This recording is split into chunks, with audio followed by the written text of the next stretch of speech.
Hi friends, ಹೇಗಿದ್ದೀರಿ ಎಲ್ಲರೂ? Star ಸುವರ್ಣ ವಾಹಿನಿಯಲ್ಲಿ ಪ್ರಸಾರವಾಗ್ತಿರುವಂಥ ಆಸೆ ಧಾರಾವಾಹಿ ತನ್ನ ವಿನೂತನ ಕಥೆಯ ಮೂಲಕವೇ ಕಿರುತೆರೆ ಪ್ರೇಕ್ಷಕರ ಮನ ಗೆಲ್ಲುವಲ್ಲಿ ಯಶಸ್ವಿಯಾಗಿದೆ. ಈ ಸೀರಿಯಲ್ನಲ್ಲಿ ಸಾಮಾನ್ಯ ಕುಟುಂಬದಲ್ಲಿ ನಡೆಯುವಂಥ ಕಷ್ಟ, ಸಂಕಟ, ನೋವು, ಆಸೆ ಎಲ್ಲವನ್ನು ಕೂಡ ಮನ ಮುಟ್ಟುವಂತೆ ಹೇಳಲಾಗಿದೆ. ಆಸೆ ಧಾರಾವಾಹಿಯನ್ನು ಸ್ಯಾಂಡಲ್ವುಡ್ನ ಖ್ಯಾತ ನಟರಾಗಿರುವಂಥ ರಮೇಶ್ ಅರವಿಂದ್ ಅವರು ನಿರ್ಮಾಣ ಮಾಡ್ತಿರೋದು ವಿಶೇಷ.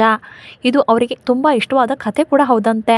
ಆಸೆ ನನ್ನ ಮನಸ್ಸಿಗೆ ತುಂಬ ಇಷ್ಟವಾಗಿರೋ ಧಾರಾವಾಹಿ. ಈ ಸೀರಿಯಲ್ ನನಗೆ ನ್ಯಾಚುರಲ್ ಫೀಲನ್ನು ಕೊಡುತ್ತೆ. ಪ್ರತಿಯೊಬ್ಬರ ಮನೆಯಲ್ಲೂ ಕೂಡ ನಡೆಯುವಂಥ ಸಣ್ಣ ಪುಟ್ಟ ವಿಚಾರಗಳಲ್ಲಿ ಇದರಲ್ಲಿ ಅದ್ಭುತವಾಗಿ ತೋರಿಸಿದ್ದಾರೆ ಅಂತ ಹೇಳಿಕೊಂಡಿದ್ದಾರೆ. ಈ ವಿಡಿಯೋದಲ್ಲಿ ಆಸೆ ಸೀರಿಯಲ್ ಕಲಾವಿದರ ನಿಜವಾದ ಹೆಸರು, ವಯಸ್ಸು ಸೇರಿದಂತೆ ಒಂದಷ್ಟು ಮಾಹಿತಿಗಳನ್ನು ಕೊಡ್ತೇನೆ. ದಯವಿಟ್ಟು ನಮ್ಮ ಚಾನಲ್ನ ಸಬ್ಸ್ಕ್ರೈಬ್ ಮಾಡಿಕೊಳ್ಳಿ. ಮೊದಲನೇದಾಗಿ ನಿನಾದ್ ಹರಿಸಾ.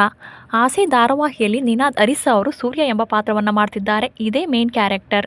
ಬೆಂಗಳೂರಿನಲ್ಲಿಯೇ ಹುಟ್ಟಿ ಬೆಳೆದಂಥ ನಿನಾದ್ ಅವರು 7ನೇ ವರ್ಷದವರಿದ್ದಾಗ time pass Tenali, Kuberappa and sons ಧಾರಾವಾಹಿಗಳಲ್ಲಿ ನಟಿಸಿದರು. ಶಾಲಾ ಕಾಲೇಜಿನಲ್ಲಿದ್ದಾಗ ನಾಟಕಗಳಲ್ಲೂ ಕೂಡ ಪಾಲ್ಗೊಳ್ತಾ ಇದ್ರು. ನಟನೆಯ ಪಟ್ಟುಗಳನ್ನು ಕಲಿಯೋಕಂತಲೇ ರಂಗಭೂಮಿಗೂ ಕೂಡ ಸೇರಿಕೊಂಡಿದ್ರು. ಅಲ್ಲಿ 3 ರೋಸಸ್ ಎನ್ನುವ ನಾಟಕದಲ್ಲಿ ಅಭಿನಯಿಸುವ ಮೂಲಕ ಖ್ಯಾತಿಯನ್ನು ಪಡ್ಕೊಂಡಿದ್ರು. ನಂತರ ಅರಮನೆ ಎನ್ನುವ ಧಾರಾವಾಹಿಯ ಮೂಲಕ ಕಿರುತೆರೆಗೆ ಎಂಟ್ರಿ ಕೊಟ್ಟರು. ಇದರಲ್ಲಿ 2.5 ವರ್ಷಗಳ ಕಾಲ ನಟಿಸಿದ ಬಳಿಕ ಸುವರ್ಣ ವಾಹಿನಿಯಲ್ಲಿ ಪ್ರಸಾರವಾಗುತ್ತಿದ್ದಂಥ ಬಿಳಿ ಹೆಂಡತಿ ಧಾರಾವಾಹಿಯಲ್ಲಿ ಸಹನಾಯಕನಾಗಿ ಸುಮಾರು 2 ವರ್ಷಗಳ ಕಾಲ ನಟಿಸಿದರು. ನಂತರ ಜಿ ಕನ್ನಡದಲ್ಲಿ ಪ್ರಸಾರವಾದಂಥ ನಾಗಿನಿ 2 ಧಾರಾವಾಹಿಯಲ್ಲಿ ನಾಯಕನಾಗಿ ನಟಿಸುವ ಮೂಲಕ ಅಪಾರ ಜನಪ್ರಿಯತೆಯನ್ನು ಪಡ್ಕೊಂಡ್ರು.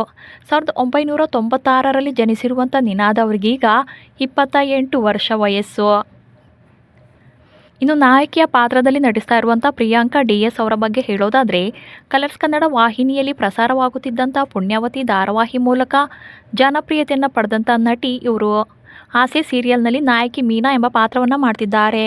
ಪ್ರಿಯಾಂಕಾ DS ಕಿರುತೆರೆಗೆ ಬರೋದಕ್ಕೂ ಮುನ್ನ ರೀಲ್ಸ್ ಮಾಡುವ ಮೂಲಕ ಖ್ಯಾತಿಯನ್ನು ಗಳಿಸಿದರು. ಇವರು ಸೈನ್ಸ್ ವಿಭಾಗದಲ್ಲಿ ಪದವಿಯನ್ನು ಪಡೆದಿದ್ದಾರೆ.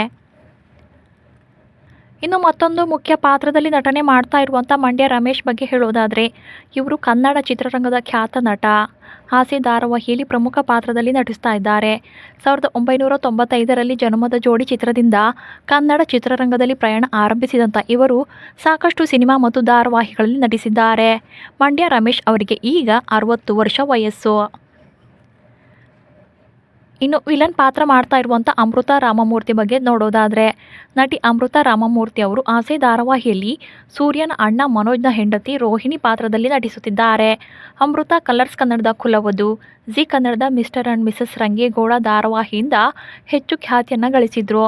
ನಂತರ ಕಸ್ತೂರಿ ನಿವಾಸ, ಮೇಘ ಮಯೂರಿ ಸೇರಿದಂತೆ ಹಲವು ಧಾರಾವಾಹಿಗಳಲ್ಲಿ ನಟಿಸಿದ್ದಾರೆ. ಜೊತೆಗೆ ತೆಲುಗು ಸೀರಿಯಲ್ಗಳಲ್ಲೂ ಕೂಡ ನಟಿಸಿದ್ದಾರೆ. ಇತ್ತೀಚೆಗೆ ಕೆಂಡಸಂಪಿಗೆ ಸೀರಿಯಲ್ನಲ್ಲೂ ಕೂಡ ವಿಲನ್ ಪಾತ್ರವನ್ನೇ ಮಾಡಿದರು.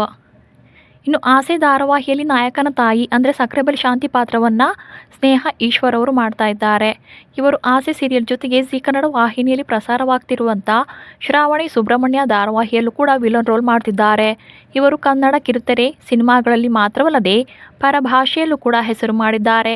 ಮೂಲ ಕನ್ನಡತಿಯಾದರೂ ಕೂಡ ತೆಲುಗು, ತಮಿಳು, ಮಲಯಾಳಂನ ಸಾಕಷ್ಟು ಧಾರಾವಾಹಿಗಳಲ್ಲಿ ಮಿಂಚುತ್ತಿದ್ದಾರೆ. ಹೀಗೆ ಆಸೆ ಧಾರಾವಾಹಿ ದಿನದಿಂದ ದಿನಕ್ಕೆ ಹೆಚ್ಚು ಜನಪ್ರಿಯತೆಯನ್ನು ಪಡ್ಕೊಳ್ತಿದೆ. ಅದು ಅಲ್ಲದೆ ಮಿಡಲ್ ಕ್ಲಾಸ್ ಫ್ಯಾಮಿಲಿಯೊಳಗಿನ ಜಂಜಾಟ ಮತ್ತು ಕಷ್ಟಗಳನ್ನು ಹೆಚ್ಚಾಗಿ ತೋರಿಸಿರೋದ್ರಿಂದ ಜನರಿಗೂ ಕೂಡ ತುಂಬ ಇಷ್ಟ ಆಗ್ತಿದೆ. ಹೆಚ್ಚೆಚ್ಚು ಜನರು ಆಸೆ ಧಾರಾವಾಹಿಯನ್ನು ನೋಡ್ತಾ ಇದ್ದು, ಇತ್ತೀಚೆಗಷ್ಟೇ ವ್ಯಕ್ತಿಯೊಬ್ಬರು ಮಂಡ್ಯ ರಮೇಶ್ಗೆ ಕರೆ ಮಾಡಿ, ನಾನು ನಿಮ್ಮ ಅಪ್ಪಟ ಅಭಿಮಾನಿ. ನಿಮ್ಮ ಸೀರಿಯಲ್ನಲ್ಲಿ ಬರ್ತಾ ಇರುವಂಥ ಕಥೆಯಂತೆಯೇ ನಮ್ಮ ನಿಜ ಜೀವನದಲ್ಲೂ ಕೂಡ ಇದೇ ಸ್ಟೋರಿ ಇದೆ. ನಾನು ನಿಮ್ಮ ಹಾಗೆ ತುಂಬ ಕಷ್ಟವನ್ನು ಅನುಭವಿಸಿದ್ದೇನೆ. ನನಗೂ ಕೂಡ 3 ಜನ ಗಂಡು ಮಕ್ಕಳು. ಸೂರ್ಯನ ಹಾಗೆ ನನಗೂ ಕೂಡ 2ನೇ ಮಗ ಫೇವ್ರೇಟ್ ಅಂತ ಹೇಳಿಕೊಂಡಿದ್ರು. ಈ ಆಡಿಯೋವನ್ನು ಸ್ವತಃ ಮಂಡ್ಯ ರಮೇಶ್ ಅವರೇ ತಮ್ಮ ಫೇಸ್ಬುಕ್ ಪೇಜ್ನಲ್ಲಿ ಹಂಚಿಕೊಂಡಿದ್ರು. ಆ ಆಡಿಯೋದಲ್ಲಿ ಏನಿತ್ತು ಅನ್ನೋದನ್ನು ನೀವು ಒಂದ್ಸಲ ಕೇಳಿ. ಹಲೋ ಹೇಳಿ. ಸರ್, ಮಂಡ್ಯ ರಮೇಶ್ ಸರ್ ಅಲ್ಲ? ಹೌದು ಸರ್, ನಮ್ಮ ಹೆಸರು ರೇಣುಕಾ ಪ್ರಸಾದ್ ಅಂತ. ನಾವು ಇಲ್ಲಿ ಬೆಂಗಳೂರು ಆರ್ ನಗರದಿಂದ ಮಾತಾಡೋದು. ಹೇಳಿ ಗೆಳೆಯ. ಸರ್, ನಾನು ಆಸೆ ಧಾರಾವಾಹಿನ ಈ ರೀಸೆಂಟಾಗಿ ಒಂದು 15-20 ಡೇಸಿಂದ ನೋಡ್ತಾ ಇದ್ದೀನಿ. ಓಕೆ. ಅದು ಎಷ್ಟು ನಮ್ಗೆ ಇನ್ಸ್ಪೈರ್ ಆಗಿದೆ ಅಂತಂದ್ರೆ, ಅದು ನನ್ನ ಲೈಫಲ್ಲಿ ನಡೆದಿರೋ 80% ಸ್ಟೋರಿನೇ ಬರ್ತಾ ಇದೆ. ಹೌದಾ? ಹೌದು. ನಾನು ನೋಡಿ. ಅಲ್ಲಲ್ಲ ಮೀನಾ ಮತ್ತೆ ಸೂರ್ಯ ಕಷ್ಟ ಪಡ್ತಾ ಇದಾರಲ್ಲ, ಹಾ. ಸೇಮ್ ಕಷ್ಟನ ನಾನು 1997 2001 ಕಷ್ಟಪಟ್ಟಿದ್ದೀನಿ. ಆಮೇಲೆ ಚೇಂಜಸ್ ಆಯ್ತು ಲೈಫ್ ಅಲ್ಲಿ, ನಾವು ದುಡಿದ್ವಿ, ಒಂದ್ ಲೆವೆಲ್ ಬಂದು ನನಗೂ 3 ಜನ ಗಂಡ್ಮಕ್ಳಿದ್ದಾರೆ. ಅದೇನಾಗಿದೆ ಅಂತಂದ್ರೆ ಕೊನೆ ಮಗ ರವಿ ಹೇಳಿದ್ರೆ ಕೇಳಿದ್ರೆ ಮದ್ವೆ ಆದ. ಹೌದು. ನಿಮ್ಮ ಎಗೇನ್ಸ್ಟ್ ಇರೋ ವಾಸುದೇವ್ ಅವ್ರ ಮಗಳನ್ನ. ಹೌದು. ನನ್ನ ದೊಡ್ಡ ಮಗ ನಮ್ಮ ಫ್ಯಾಮಿಲಿ ದುಶ್ಮನ್ ಮಗಳನ್ನ ಮದ್ವೆ ಆಗ್ಬಿಟ್ಟ. ಹೋಗ್ಯತೆಗೆ. ಸೆಪರೇಟ್ ಇದ್ದಾನೆ. ಆಯ್ತಾ. ಆಸ್ ಯೂಶುವಲ್ ಅದ್ರಲ್ಲಿ ಏನಂದ್ರೆ ಸೂರಿ ನಿಮ್ಗೆ ಬಹಳ ಇಷ್ಟ ಅಲ್ವಾ? ಎರಡನೇ ಮಗ ನನ್ಗೆ ಬಹಳ ಇಷ್ಟ. ಇಲ್ಲೂ ಸೂರ್ಯ ಎರಡನೇ ಮಗ ನಮ್ಗೆ.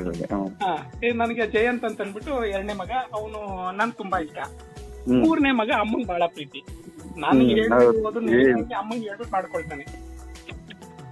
ಇಟ್ಟು ಕತೆ ಅಲ್ಲ ಸರ್? Same sir, 80%. ಅದನ್ನ ನೋಡ್ಬಿಟ್ಟು ನಾನು 15-20 ಡೇಸ್ ಇಂದ ನೋಡ್ಬಿಟ್ಟು ಡಿಸ್ನಿ ಹಾಟ್ಸ್ಪಾಟ್ ಅಲ್ಲಿ ಬರ್ತೈತಲ್ಲ, ಮೊದ್ಲಿಂದ ಎಲ್ಲ ಎಪಿಸೋಡ್ ನೋಡಿದೀನಿ ನಾನು. ಒಂದಿಂದ ನೋಡಿದೀನಿ. ನನ್ನ ಲೈಫ್ 80% ಅದ್ರಲ್ಲಿದೆ ಸರ್. ಕಾಕ್ತಾಳಿ ಅಂತ. ಹೌದು ಸರ್, ಹೌದು. ಅದರಿಂದ ನಾನು ಅದೊಂದು ಸೀರಿಯಲ್ ಮಾತ್ರ ಮಿಸ್ ಮಾಡೋದೇ ಇಲ್ಲ ನಾನು. ತುಂಬಾ ಒಳ್ಳೆ ರೇಟಿಂಗ್ ಇದೆ ಕರ್ನಾಟಕದ ಬತ್ತಿ. ಎಲ್ಲೋದ್ರು ಆಸೆ ಆಸೆ ಆಸೆ ಅಂತ ನೋಡಿದೀನಿ ನೋಡಿ. ಎಲ್ಲೋದ್ರು ಗೋವಾಕ್ಕೆ ಯಾರೋ ಹೋಗಿದ್ರು, ಅಲ್ಲಿ ಹುಡ್ಕೊಂಡ್ ಕಣ್ಣಿಗೆ ಎಲ್ಲಾರು. ಈ ಉತ್ತರ ಕರ್ನಾಟಕ ತುಂಬಾ ನೋಡ್ತಾರೆ. ಯಾವ್ದಾವ್ದೋ ಟೈಮಲ್ಲಿ ಫೋನ್ಗಳೆಲ್ಲ ಮಾಡಿ ಅಭಿಮಾನಿಗಳು ಬಹಳ ಪ್ರೀತಿಯಿಂದ ಸಾರ್ ನಮ್ಗೆ ನಿಮ್ ತಂದೆ ಹಿಂಗೆ ಪಾತ್ರ ಮಾಡ್ತಾ ಇರೋದು. ಅದು ಮನೆ ಹಿರಿಕಾಗಿ ನಾನು ತುಂಬಾ ಕನ್ಫ್ಯೂಸ್ ಅಲ್ಲಿದ್ದೆ. ಆಯ್ತಾ, ತುಂಬಾ ಅಂದ್ರೆ ತುಂಬಾ ಕನ್ಫ್ಯೂಸ್ ಅಲ್ಲಿದ್ದೆ. ತಮ್ಮ ನಟನೆ ನೋಡ್ಬಿಟ್ಟು ಅದನ್ನೇ ನಾನು ಫಾಲೋ ಮಾಡ್ತಾ ಇದ್ದೀನಿ. ರಾಜರಾಜೇಶ್ವರಿ ಇವತ್ತು ಶುಕ್ರವಾರ ಹೇಳ್ತಾ ಇದ್ದೀನಿ. ನಾವಿಲ್ಲಿ ಆರ್ ನಗರದಿಂದ ನಮ್ಗೆ ರಾಜರಾಜೇಶ್ವರಿ ದೇವಸ್ಥಾನ ಬಹಳ ಭಕ್ತಿ. ನೋಡಿದ್ರಲ್ಲ ಜನ ಎಷ್ಟೆಲ್ಲ ಆಸೆ ಧಾರಾವಾಹಿಯನ್ನು ಇಷ್ಟಪಡ್ತಿದ್ದಾರೆ ಅಂತ. ನೀವು ಕೂಡ ಮಧ್ಯಮ ವರ್ಗದ ಕಥೆಯನ್ನು ಸಾರುವಂಥ ಈ ಆಸೆ ಸೀರಿಯಲ್ನ ದಿನ ನೋಡ್ತಾ ಇದ್ದರೆ, ಹಾಗೆ ಸೂರ್ಯ ಮೀನಾ ಜೋಡಿಯನ್ನು ಇಷ್ಟಪಡ್ತಾ ಇದ್ದರೆ ದಯವಿಟ್ಟು ನಮ್ಮ ಚಾನಲ್ನ ಸಬ್ಸ್ಕ್ರೈಬ್ ಮಾಡಿಕೊಳ್ಳಿ. ಹಾಗೆ ಮುಂದಿನ ದಿನಗಳಲ್ಲಿ ಮತ್ತಷ್ಟು ವಿಡಿಯೋಗಳನ್ನು ಅಪ್ಲೋಡ್ ಮಾಡ್ತೇವೆ. ಧನ್ಯವಾದಗಳು.